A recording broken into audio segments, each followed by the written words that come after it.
Catholic education is specifically focused on how do we be disciples of Jesus Christ. How do we hear his call to follow him? That is to leave behind some of the stuff that maybe we're attached to, maybe some of the stuff that we like, but to follow him to something that's better. Stuff like integrity and moral action, stuff like kindness and thoughtfulness, stuff like humility, aren't just character traits, they're also virtues that we need to grow in, that we need to intentionally aim for. We spent a lot of time after spring asking questions, researching programs, surveying our families, and all that data we used was to collect to figure out how we could become an even better school in a distance learning model. We wanted to make sure students learned, they grow, and they get deeper in their faith in a very unusual circumstance of learning from home.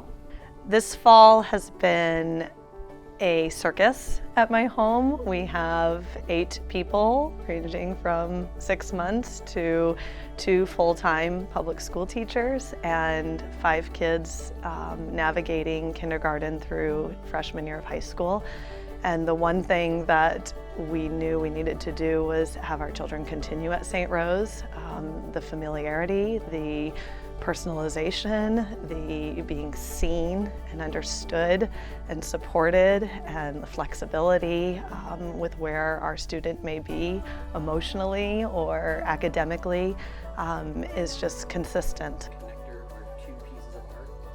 St. Rose has always been a really special place to our family, and when COVID hit and everything happened, we just needed their lives to feel normal, and nothing around us was normal, and could not imagine them not having their classmates, their teachers, their school, their staff in such a chaotic time. St. Rose stepped up and did it so well when we had to go to online learning, made the kids feel heard and seen and loved and supported, and it's just, can't imagine them not having that experience.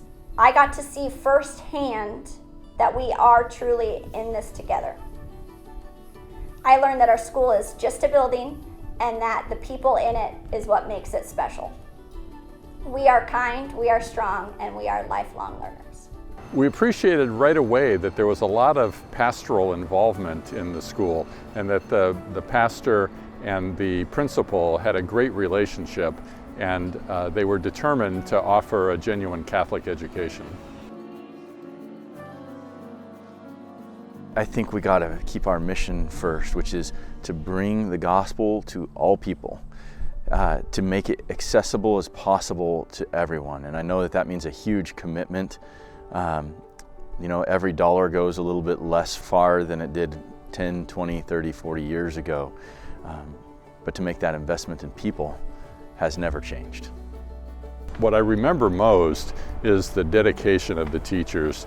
You know, the music that they brought in, the faith that they taught the kids, their determination to, you know, get as much knowledge into them as possible, the relationship that every teacher and the principal had with every one of our kids. I feel a strong obligation to pay it forward, given how much we'd gotten from St. Rose. St. Rose School we're supporting to keep what they have going. To know that what they've done yesterday and today can continue on for future generations. I would just encourage everybody, as you're deciding what you want to invest in this life, that you can make investments that make a difference in this life and in the next. You might not get to know till you get to heaven, but how great would that be if you could look around and hear Jesus say, all these people are here because of what you did.